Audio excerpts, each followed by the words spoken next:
Bismillahirrahmanirrahim. Assalamu alaikum. Welcome to NEWSROOM. I'm your host, Omar Khalid. Today is the 10th of February 2023. It's a Friday, end of the week. Lots to discuss with you.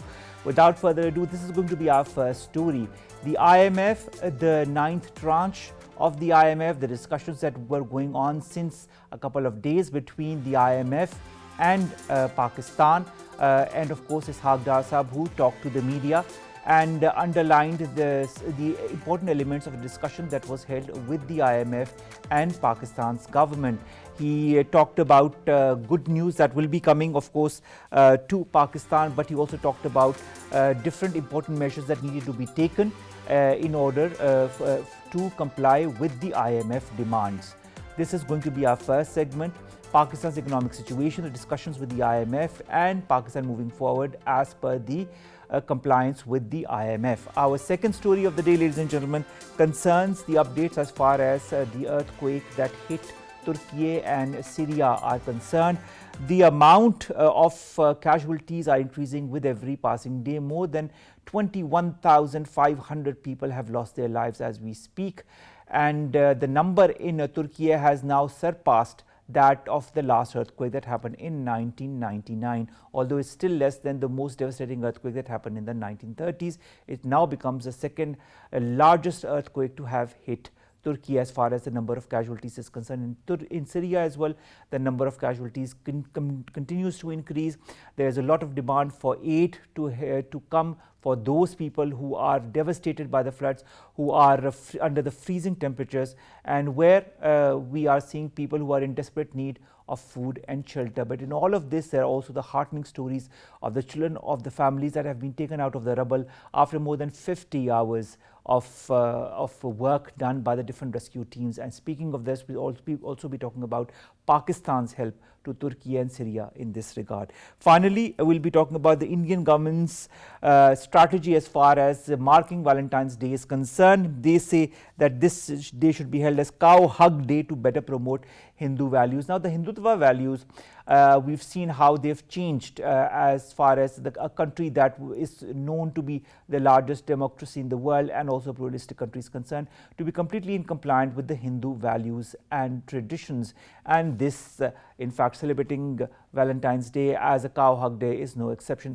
This, of course, comment has been ridiculed on social media by many an Indian, and we'll be discussing that in our third story. Our final story of the day, ladies and gentlemen, concerns a very, very sad news. Although on this day, we also observe the death anniversary of Satkan Saab, of Fatma Suraya Bajia Appa, but at the same time today we also lost a wonderful literary person, a wonderful, exceptional human being, Mr. Amjad Islam Amjad. He was 78 years of age, and he leaves behind a legacy as far as his works are concerned. Of course, a number of serials that have been televised for Pakistan television as well. We pay homage to Amjad Islam Amjad Saab in our last story. Let's begin with our first segment, and that concerns the IMF, the deal with the IMF, and of course what lies ahead as far as Pakistan's economic situation is concerned, what lies ahead as far as what needs to be done by Pakistan is concerned. We've been joined by Dr. Ghulam Samad. He's an economist with the CAREC Institute at the Asian Development Bank. Dr. Saab, thank you very much to have joined us. Dr. Saab, when you look at the statement that was given by the IMF officially, and of course Ishaq Dar Saab's meeting this morning, in which he highlighted some of the important points as far as this obtaining the ninth tranche of around 1.2 billion US dollars is concerned. How do you see this relationship between the IMF and Pakistan developing? Do you feel the IMF is happy because, as per the statement of the IMF, they seem to be pleased with the way Pakistan has moved ahead?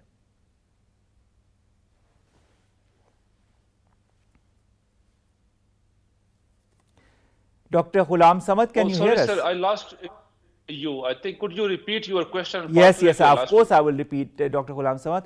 I was just saying that looking at the official statement by the IMF, also hearing what Ishaq Dar Sahab had to say this morning as far as the discussions for the ninth tranche are concerned, do you feel the IMF is optimistic or is more or less pleased with the way Pakistan is now moving forward in the last couple of months?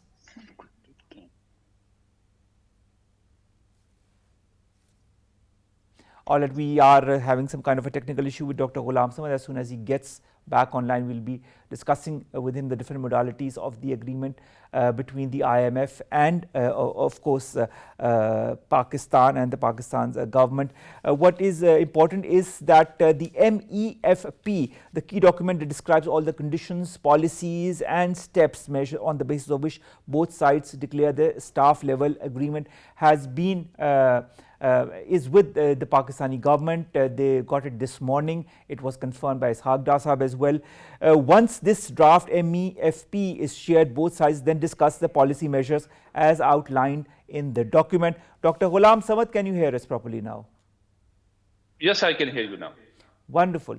Now, Dr. Ghulam Samad, looking at Ishaq Dar Sahab's press conference this morning and also the official statement given by the IMF, do you feel that there is a compliance from both ends as to the way Pakistan is moving ahead economically as per the IMF conditionalities?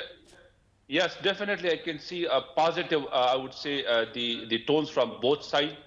If you can recall the IMF statement, there's again, you can see a hope in the IMF statement as well. And also the Ishaq Dar Sahab, the press conference is also showing that there's a positive hope.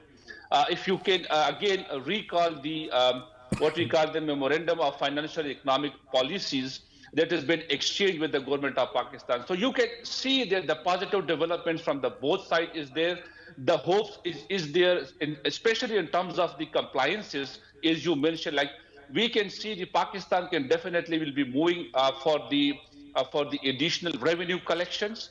Also, Pakistan can move towards the I would say the reduction in the untargeted subsidies. And also, finally, the government has already adopted the, I would say, the free floating market exchange rate. So the conditionality, the hope, the compliances are there. And I can see the next week, in terms of the finalization in reaching the staff level agreement, is very positive, I would say. Let's talk about the taxation measures. Dr. Saab, 170 billion rupees worth of taxation have been agreed upon between the IMF and the government. Why is there such a hue and cry? Shouldn't Pakistan be imposing taxes in the different sectors where it needs to? And shouldn't the country move ahead as far as that is concerned? Well, the 170 billion is definitely the target for government of Pakistan. And I think if you can look into the current prevailing situation in Pakistan, this is achievable. First, definitely the FBR has now the potential in terms of the high prices. So when the prices are high, the IBR can definitely hit their revenue targets. And also, if you can see the overall escalation in the prices, so you can get the revenue in terms of the GSTs as well. So the revenue collection for the FBR, I don't think would be a challenge in the current prevailing situation. The issue here is that it's not, I would say, it's not only the additional taxation. I think now the time is that we can enhance, or we can move towards the other sectors that are unfortunately untargeted yet. And there's been discussion now that how we can bring in agriculture to the taxation net, how we can bring in the retail sector of our economies to the taxation nets. So this is something, if you can move for the additional, I would say, sectorals into the tax net. But also there's a great room if you can bring in the measurement, for example, how you can strengthen the filer network, how you can strengthen the enforcement from the FBR in terms of the installation of POS, what we call them the point of sale in the different outlets. So these are something extra measure, I think, that can also generate sufficient revenue for Pakistan, including if you don't want to go for the imposition of the extra taxes. So what I would say is there's a room for the extra taxation across the sectors, and there's also room for the extra revenue in terms of the enhancement of the taxation measurement. All right, Dr. Saab, also let's talk about the energy sector reforms that have been discussed between both the sides, and also the minimizing untargeted subsidies in the gas and energy sector. How important is that for Pakistan also, and also to stabilize itself economically in the long run? IMF, or even when we are done with the IMF, isn't this the need of the day to minimize untargeted subsidies? Shouldn't this have been done some time back? Definitely, I agree with you. And if you can see, one of the challenge for Pakistan fiscal deficit is the energy. And if you can again recall the energy circular debt, we've been paying a lot for the electricity and for the gas sectors, right? Humongous numbers are there. So significantly, we require the energy reforms in Pakistan. Now, the question is that, and last time I also alluded it, that unfortunately, the rich segment of the society are getting most of the subsidies rather than the poor segment of the society. Now, the issue is that how you can plan basically to target the poor sector of your society. So I would definitely agree with you. We should have done it way earlier. But now it's a time to head the energy sector reforms. This will not only benefit Pakistan in terms of bridging the fiscal gap, but it will also help the poor segment of the society. Unfortunately, in Pakistan, most of our subsidies in energy and the power sectors that basically hit the rich segment of the society. Now we need to work on it, that how we can develop a framework that where the poor segment of the society can benefit. And also, it's a time that we can bring in reforms in the energy sector so that we can bridge the fiscal deficit that is huge in Pakistan, that basically are contingent to the energy sector in Pakistan. That is so true. But Dr. Saab, another thing that is very important in this day and age is also to work on the circular debt. Ishaq Dar Saab said is that the flow of the circular debt is going to be checked. This is also something that was discussed with the IMF. How can one successfully control the flow of this circular debt, and how can we reduce it? What are the measures in your point of view that need to be taken? I think the crux would be that we need a governance reform at the different front, right? Like, if you can look into the circular debt, there's a value chain that is related to the energy sectors. So we need reforms at every value chain in the energy sectors. Where it could be a privatization might be one of the options where we can definitely move towards. We can also bring in the administration reforms by bringing in the efficiency, by bringing in more, I would say, the efficient or the markets that basically would respond to these kind of reforms, where probably we can bring in some more human resource to the energy sector. So what I would say is here, it's a big value chain. We can reform each and every value chain by hiring some professionals there, or also we can move towards the privatization in each specific entities. I think these are some of the main reforms that I would suggest for the current energy crisis or the circular debt crisis that we've been currently hitting. But also, very importantly, to reduce the circular debt, you need to reduce the subsidies that basically goes to the rich segment of the societies. So these are the three broader reforms that I would suggest. All right, one thing that you've talked more than once about the segment that needs our help the most, the segment that comes into the lower income society of our country. Now, at the same time, one thing that has also been decided is to increase the BISP, the allocation of the Benazir Income Support Program, to rupees 400 billion from 360 billion, which is an important step in the right direction. What are the steps do you feel need to be taken to help that segment of the society that needs our help the most, the lower strata of the society, economic strata of the society that needs our support the most? Because those who are rich can afford to be taxed even much more than they are being taxed. In the Western world, we see a lot of taxation and a lot of countries that are working on the basis of their taxation policies. Do you feel that could also be successfully implemented in Pakistan? Well, the basic problem here is the channelization of the subsidies to the poor segment of the society. That is one of the biggest challenge, right? We do have some kind of a mechanism established. For example, if you are consuming 300 units of electricity, then definitely the government of Pakistan is target you and by different means, right? That is possible. But now the question is, if there's a huge kind of increase in the energy prices, then how you can target someone who is basically riding a bike or rickshaw, right? So those are something you need to work more on the channelization aspect of targeting the poor segment of the society. There are, for example, the NAZRA database is there, the population census are there. We also conduct the household integrated economic surveys are there. where you can definitely see the income stream of the poor segment of the society.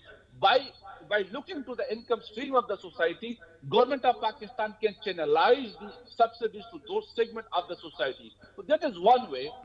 Another way is definitely is again hard that how you can compensate them by reducing in terms of the taxation. That is something again a challenge for Pakistan. What I would say here is that strengthening the Benazir income support program is definitely required now to work more on it so that again it's reached to the real deserving society, deserving community in Pakistan. You need to work on the mechanism. That mechanism is again there, but still there's some kind of a technologies adoption there so that you can really target the poor segment of the society. That is doable. Dr. Saab, also a lot of rumors circulating around in the public, a lot of fake news circulating as to what measures the government is taking, and a lot that makes a lot of people in Pakistan afraid as to the economic, conditionalities that are going to be put into place by the government in order to go forward with the deal with the IMF. Our Minister Ishaq Dar Saab said that the government has already fulfilled the commitment to raise the petroleum development levy to 50 rupees per litre, but he has also said that there is going to be no sales tax on petroleum products, but that the general sales tax will be tinkered with in the upcoming finance bill. When you come to different forms of taxation, do you feel there could be a certain important demarcation between the elite class and the salaried or the lower middle income class, so that no undue pressure is put on that segment of the society? Again, it's possible, but we need to work on that, how we can balance the benefit that goes to the poor segment of the society. And again, I'm not saying like the something that basically hurt the rich segment of the society, but you need to work on a debt framework, debt mechanism. I can definitely see that the hikes in the energy prices, or we can also go for the extra, I would say, taxation there. So definitely you can see, I would say the stream for the economic growth will definitely be low. It will definitely hit the overall society, overall segments of Pakistan.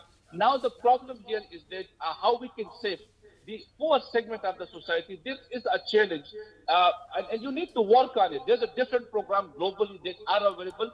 One of them is that you can extensively use the NAZRA database so that you can target those poor segment of the society who is basically relying on RISCA or some bites kind of revenues. So you can target them and you can compensate them by different voucher, by different different schemes out there, right? So that are possible, but extra work will be required for the government in next couple of months so that you can really save the poor segment of the society. So I agree with you, challenges are there in terms of the revenue generation for a government of Pakistan, but government of Pakistan is also realizing that the pressure or the burden on the poor segment of the society should be minimized. And for how to minimize it, there a framework is required, and I think government will play next couple of months a plan that can definitely benefit the poor segment of the society. Now, Dr. Saab, whereas on the one hand, Ishaq Dar Saab has said that the government might introduce a finance bill or ordinance once the discussions with the IMF are completed, he also said that there was a credibility gap as far as the IMF and the government is concerned, because the IMF did not trust the government because of the previous government's actions. How important is it for any government, whether it was the previous government that went back on a lot of its commitments with the IMF, or the current government or any future government, to stay on the commitments that they make with important organizations such as the IMF? Because credibility is the key word, isn't it? Definitely agree with you. If you look into the history of the IMF, we are now in the 22nd, 23rd program. And there's a history that why IMF basically distrusting us. Whenever we go to the IMF, we unfortunately or rarely, I would say, fulfill the commitments with the IMF in terms of different conditionality that are proposed in different programs, right? So that is something definitely has been concern for us.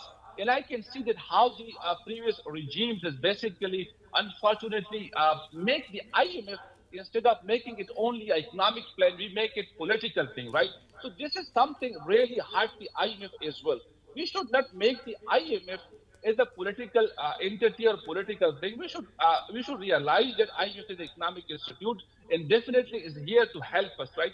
So realization from our end is very much important. And I think the trust deficit that is developed over the passage of time is the real concern of IMF. So we should, again, I would request we should not politicize the IMF discussion negotiation. We should make it only an economic discussion in this country. Unfortunately, if you look into the political uncertainty or the political discussion that is revolving about the IMF is again more of political nature rather than more of the economic nature. All right, and it's very important to clear the air as far as our agreement and our relationship with the IMF is concerned. We need to make ourselves trustworthy in the eyes of the IMF, and whenever we make any agreement, we need to be careful as to follow the different important points of those agreements as per the letter and spirit, so that in the future, whenever we need it, the IMF doesn't say that we have a credibility gap as we are concerned. And of course, because of certain decisions taken by the previous government, we were in certain no trust or credibility issue as far as the IMF is concerned. Finally, I'd like to understand 2 or 3 points that the IMF said while it took out its official statement.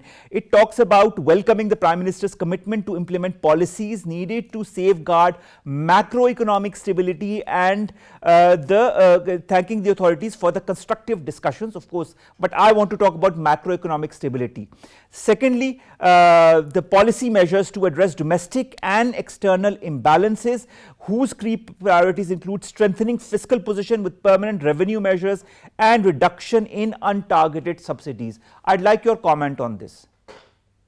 Again, the most important is that if you recall the second day of the discussion, that was the technical discussion. I think IMF was more of the concern of having the internal political commitment about whatever basically has been offering to them. There should be a commitment from the government of Pakistan. So I think it's very positive that the Prime Minister came forward and he by himself said that we are totally committed. So their commitment is basically what IMF was really looking forward to having from the government of Pakistan.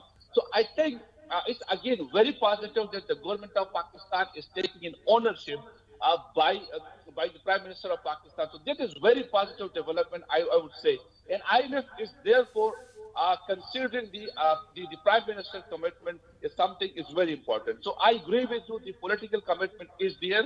And now the IMF in next week will definitely consider that how the Pakistan government and especially the Prime Minister of Pakistan is looking forward for these compliances. Of course, the MEFP is the key document as far as that is concerned. Thank you so very much, Dr. Ghulam Samad, Economist, CAREC Institute from the Asian Development Bank, to have joined us to talk about the discussions between the IMF and the government for the 9th tranche of the IMF, and also the different commitments that the government has agreed to, the reaction that came from the IMF that was quite positive and heartening, and of course the press meet of our Minister for Finance, Ishaq Dar Saab, in which he also assured that good news will be coming. There will be virtual discussions that will be held in the coming days as far as the IMF statement is concerned to finalize the implementation of all these policies, and of course this is very important as far as Pakistan's economic future is concerned. There are important points that need to be considered as far as the IMF conditionalities is concerned, but we have to comply with it. This is not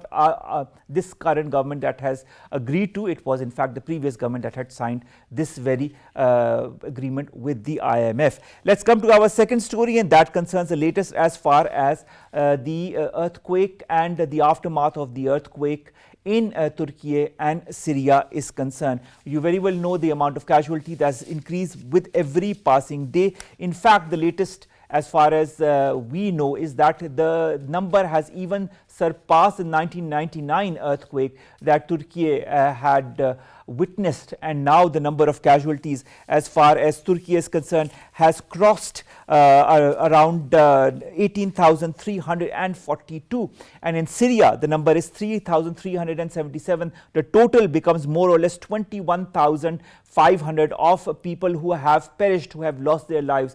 The number of injured is countless, the number of buildings destroyed is countless. But what has has also come with all of that is the temperatures that the people are witnessing in these very areas, which are freezing temperatures in the minus, and then all the children that are in need of help, all the women and the men that are in need of help, the mental torture that is associated with the devastating conditionalities such as the earthquake that has struck these two countries. The aid is of course coming from the different countries concerned. Pakistan of course is on the forefront as far as that aid is concerned, but this said, a lot more is required, especially when it comes to Syria. A lot of important NGOs that are working in Syria have asked all the important governments across the world to work diligently in order to bring that aid to Syria. We know there are certain issues as far as Syria is concerned and the war-ravaged country and the civil war it has seen in the last 12 years, and so it makes the situation a bit more difficult as far as reaching aid is concerned as compared to Turkey. But the fact remains that the aid is coming. The United Nations first convoy has reached Syria as well. So are other countries. The United States, who was also one of the countries to have put Syria under sanctions, has also has also said that it is going to move ahead. It's going to move ahead and it's going to do the needful as far as bringing the aid is concerned. The death toll, I'd like to repeat, from the Turkey-Syria earthquake has passed 21,500, 18,342 I've said in Turkey alone, 3,377 in Syria. United Nations Chief Antonio Guterres calls on the international community to provide more money for the earthquake relief, because of course both of these countries need much more. With the amount of devastation that has caused by the earthquake, then the aftershocks that followed has not been seen in any country in the last few years. The World Bank has also promised $1.78 billion to Turkey in relief and recovery assistance. Now, Antonio Guterres talks also about Syria. He said people living, and I'll quote what he said. He said people living in northwest Syria have already endured 12 years of civil war when the earthquake struck, but humanitarian aid delivered through only a single crossing from Turkey amid opposition from Russia, the main ally of the Syrian government, which wants aid to come through Damascus. He also said that people are facing, this is a very important quote, he said people are facing nightmare after nightmare. This indeed is a situation that is full of such nightmares because of what the people have witnessed. The people's families have been lost completely, but there are some heartening stories that have come around of families who have been taken out of the rubble after 90 hours of going through the rubble of the buildings that had been destroyed. There are stories of children that have been recovered after 40 or 50 hours, but there are also stories of children who have been recovered, but the families who have perished. So the future of such children also is not that optimistic. What needs to also be done on different levels as far as the aid is concerned is also the mental aid of all the victims and the families of the victims who have perished in these earthquakes. The United Nations, as I said, aid convoy has reached the opposition held in northwest Syria. The crossing is the only way United Nations assistance can reach civilians. The situation as far as Syria is concerned is worsening as far as the city of Aleppo is concerned. The earthquake has brought misery of another kind to people in Idlib, where a dam collapse has also caused a river to overflow its banks and flow homes. We've been joined by Amir Sultan, senior journalist from Turkey. Amir, thank you very much to have joined us. Amir, would you kindly like to give us an update as far as the latest situation in Turkey is concerned? This earthquake, since it happened, it is shocking, and still shock waves are coming. As we speak now, in Turkey's city of Hatay, rescuers have managed to pull elderly women alive, and still there is another building in which they are hearing sounds of a father and two kids, and rescuers believe that they are alive and they are to be pulled alive soon. So this rescue operation is in full flow now. 140,000 rescue workers are participating in this intense operation, which is carrying out in 10 provinces of Turkey. There are more than 19,000 people have been killed, and unfortunately this number would rise significantly. Rescue operations are in full flow now as all the roads are open and rescue workers are working day and night, and there is no stoppage in rescue efforts. there are more than 60 rescue officials from more than 60 countries are also joining hand to hand with Turkey, and they are carrying out this operation as well. The rescue officials team from Pakistan is also working in Turkey's city of Adiyaman, and we have heard that Pakistani rescuers have also pulled out many people alive from the rubble, and they are still carrying non-stop operation in those areas. All right, Amir, I'd like to also understand something that Antonio Guterres said. He said the United Nations is going to launch an international appeal next week for funding for the effort, and he said more and more funding is required. Is Turkey handling the economic aspect of it all? Has Turkey been hit economically because of this earthquake? You have to understand the scale of this earthquake, and we are not talking about just one earthquake. There were two 7.7 and 7.5 magnitude earthquake. Then we are talking about more than 300 aftershocks.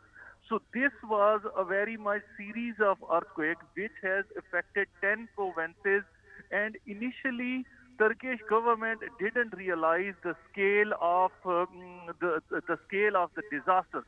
But Turkey's President Recep Tayyip Erdogan somehow alerted on an extremely high level and asked for the help. Because as you know that the President Erdogan is not someone who asks for help. He rather happy to provide the help. But in this situation, he realized that this is really huge and Turkey can't really handle this. So he has appealed to the world, and world has responded so far. There is a rescue aid coming from 93 countries. There is aid coming from UN and other bodies as well. And this will really take some time to till the aid will arrive, and this will be a lengthy process. How is the resolve of the people in Turkey, Amir, as far as this devastation is concerned? Are they helping? Are they there to help? Is the philanthropic element in all of the people in Turkey come to the forefront to help those in need? Everyone here is still optimistic. As I told you that there are still stories coming out that people are being pulled out alive, and no one is giving up, because Pakistani team were one of the first teams to arrive here, but still they are working non-stop. Everyone who is here, who is in the disaster area, they are saying that they will continue this operation till the last person alive will be survived.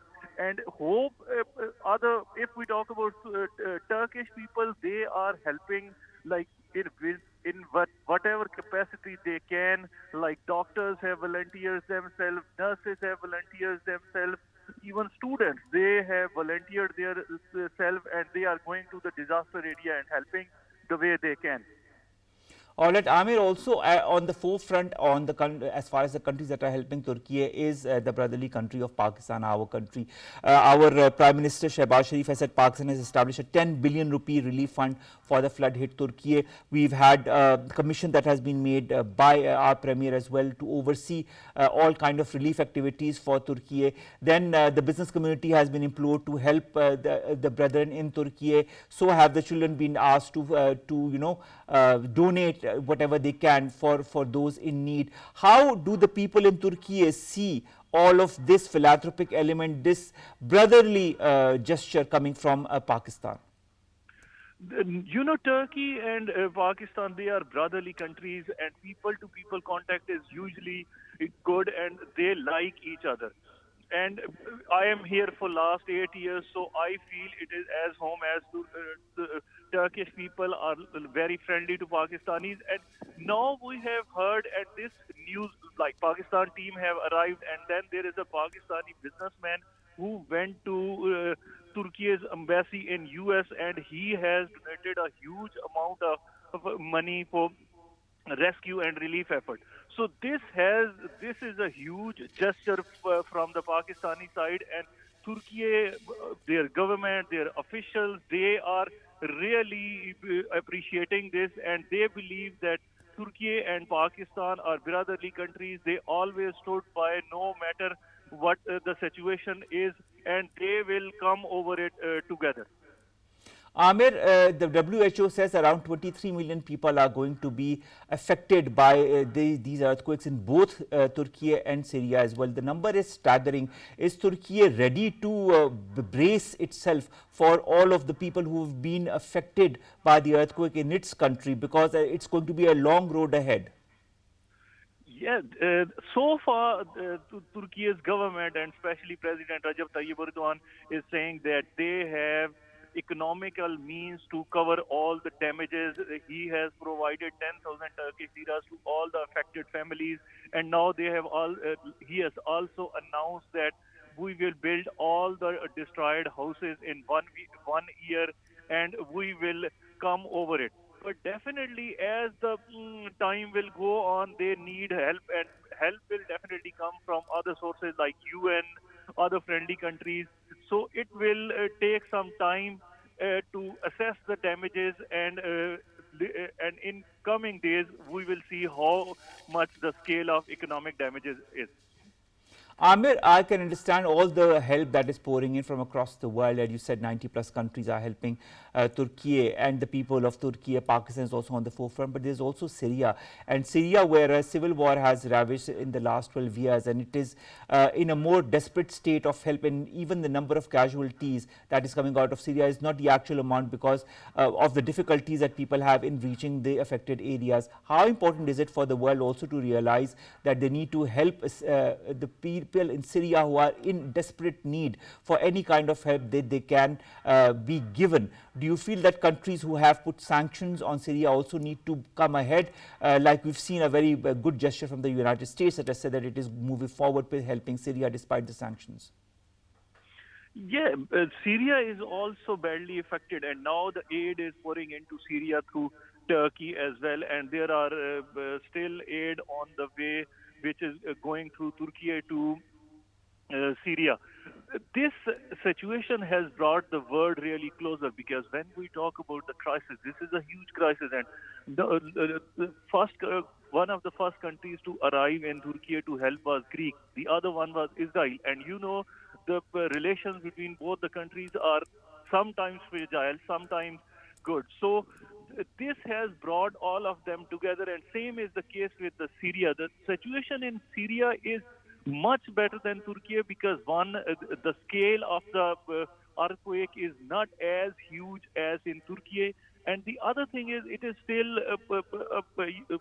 situation is the crisis hit areas, because we are talking about Aleppo and these areas who are already crisis hit. So Russian army is there, they are already there. So they have started the rescue efforts immediately, and then there are white helmets who are already working there, and they are used to these kinds of scenarios. So they have. But you know, Amir, speaking of the white helmets, they have time and again pleaded to the world to come to the help of the Syrians. They say the situation is much more worse than as that is being reported to the media. Do you feel also that the aid needs to be accentuated as far as Syria is concerned? Yeah, aid is already, as I told you, aid is already on the way. They are passing through Turkey. They are coming from other ways. UN is also sending a lot of aid. The first convoy has reached Syria. So, yeah, convoys have reached, and convoys are on the way from Turkey as well, and they are going into Syria. So as the time goes on, because this initially no one has realized that this will be of that much scale, the damage will be of that much scale. So now things are getting clearer and clearer, roads are clear, infrastructure is, because this was not just a rescue and relief operation. Before even before the rescue, there was a huge logistic operation as well, because you have to move all the logistics from one place to another place, and same is the case with Syria, because Syria is already hit. There are displaced people. So move the logistics and move the machinery and move the aid is difficult. As the time goes on, situation is getting better in both the countries. Now, Save the Children also talks about the plight of the children that have been affected by this earthquake, both in Turkey and in Syria, specifically in Syria as well. Do you feel both the governments should and other governments across the world should also come to in aid of the children who've lost their families and sometimes have been injured? Do you feel they will be needing counseling as well in the coming days? Yeah, Turkey has already started this process, and they have evacuated many people from these disaster-hit area to the capital Ankara, and they have set up medical camps. There are medical specialists who are counseling these children, and in Turkey they are really taking this seriously. They have already issued the warning, and they, like the president has authorized the presidential planes, and they are day and night carrying out children, especially children and elderly from these areas to safe areas like other provinces, Antalya, Albania, Mersin, where they can be treated in hospitals and where they can be provided all the medical facilities. Because medical assistance is one thing, and this has also traumatized children and women. So psychological help is also very important. So Turkey is really taking that seriously, and they are trying to provide children, elderly and women this psychological help as well. All right, we wish our Turkish brethren all the very best, as well as our Syrian brothers who are in need. And Pakistan has been on the forefront, will continue to be on the forefront in order to help its Turk brothers and its Syrian brothers. Thank you very much, Amir Sultan, to have joined us all the way from Turkey to give us the updates as far as the after effects of the earthquake that hit Turkey and Syria is concerned. Pakistan, as I've told you again, time and again, it will continue to pour in help for its brethren who are in need. Let's come to our last two stories. The first about the Indian government and the way its BJP and Hindutva policies are now, spreading into avenues that we hadn't heard of before. For example, Valentine's Day that is coming on the 14th of this month. The government says that it should do a cow hug day on the day of Valentine. Although one aspect of it seems heartening because you are hugging an animal. On the other end, it also reveres an animal that is, as per the Hindu culture, a very sacred animal. The Indian government, or India as such, has always claimed to be the largest democracy and a pluralistic society. But of late, the policies that we have seen, and we've discussed that in many segments in the past in our show as well, show that there is a deliberate tilt of the Indian government to change the whole demography of not only Indian illegally occupied Jammu and Kashmir, but also India, and adhere to policies of their Hindu religion, and not regarding all the other religions that are there as well, whether it be Muslims, Sikhs, Dalits or Christians. Let's come to our last story, ladies and gentlemen, and that concerns a renowned poet, drama writer, Amjad Sahab, who has gone to the heavens above. He was 78 years of age. Today we were also observing the death anniversary of Fatma Suraya Bajia Appa as well as Sadkan Saab, and this news hit us on the same day as well. He passed away after a heart attack. He was a poet, he was a playwright, he was an educationist, columnist, literary critic. Plays like Varis on PTV, Samandar, Dehleez, Din Raat, Waqt, Fishar, Inkar, just some of the plays that we have seen, and we always have loved his writing. His writing such as Shifting Sands, Hum Uske Hain, Sahilon Ki Hawa, Phir Yun Hua, and so much more. He is somebody who has left a legacy behind, but that legacy remains with us in the form of his books, in the form of his poetry, in the form of his plays, and that is what will always remain with us for generations to come. May his soul rest in eternal peace. With that, we come to an end of today's newsroom. It's Friday. We wish you a great weekend. We'll see you inshallah on Monday with new stories that pertain to us, you and Pakistan. Allah Hafiz.